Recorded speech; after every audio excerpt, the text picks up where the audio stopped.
আমাদের এখানে কয় মাস চিকিৎসা চলছে ভাই 4 মাস। এখন কি আপনার সম্পূর্ণ স্যার সম্পূর্ণ সুস্থ আছি। আমার শারীরিক কোনো সমস্যা নাই? দিন স্যার শারীরিক কোনো সমস্যা না।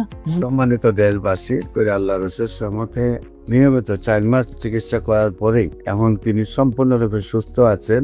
আমরা ওনার বাড়ি, নাম, ঠিকানা সহ আপনাদের কাছে উপস্থাপনা করলাম। আসসালামু আলাইকুম ওয়া রাহমাতুল্লাহি ওয়া বারাকাতুহু। সম্মানিত দেশবাসী, আমি cancer specialist doctor SM. Sarwar. বিশেষ করে আপনারা জানেন যে সারা ওয়ার্ল্ডের ডাক্তারদের বক্তব্য হলো ক্যান্সার হলে আনসার নেই। ক্যান্সার হলে আমরা সাময়িকভাবে চিকিৎসা দিয়ে থাকি, একসময় ক্যান্সারের মৃত্যু হয়, সেটাই মেনে নিতে হয়। বিশেষ করে ক্যান্সার গবেষক অধ্যক্ষ doctor SM. Sarwar YouTube, Facebook, Google, টিকটকে সার্চ করলে প্রায় 5,500-এর ঊর্ধ্বে ক্যান্সার রোগীর সাক্ষাৎকার পাবেন যারা সুন্দরভাবে সুস্থ হয়েছেন। আজকেও একজন রোগী সুস্থ হয়েছেন। আমরা ওনার সাথে আপনাদেরকে পরিচয় করে দিচ্ছি। আপনার নাম?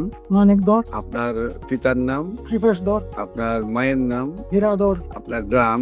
পূর্ব দক্ষিণ ভাগ, বড়লেখা থানা, মুলেরবাজার জিলা। Post office? দক্ষিণ ভাগ, দক্ষিণ বাগ থানা, বড়লেখা, জেলা? মুলের বাড়ি। আপনার কি সমস্যা হয়েছে? আমার তো ক্যান্সারে ধরা পড়ছিল কোথায় পায়খানা রাস্তায়। প্রথম কোথায় আপনি চিকিৎসা করছেন?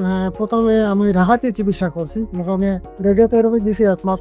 তারপর পর পরে আমার আমাদের এখানে কয় মাস চিকিৎসা? কুসমাদের ওখানে আমি এই চলছে ভাই 4 মাস।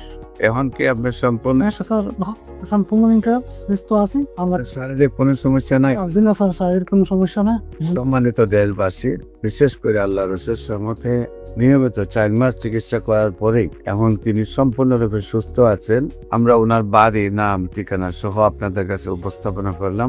যারা মনে করেন ক্যান্সার হলে আনসার নেই, আমরা বলি সেই কথার কোনো ভিত্তি নেই। ক্যান্সার সম্পূর্ণরূপে সুস্থ হয়। বিশেষ করে যারা allopathic, homeopathic, Unani, Ayurvedic, herbal সরকারি রেজিস্টার্ড ডাক্তাররা আছেন, তাদেরকে আমরা বলবো আসুন, আপনাদেরকে সহযোদ্ধা হিসেবে নিয়ে আমরা পৃথিবীটাকে ক্যান্সার মুক্ত করতে চাই। আপনাদের সবাইকে আমাদের অফিস ভিজিট করার আমন্ত্রণ জানিয়ে শেষ করছি।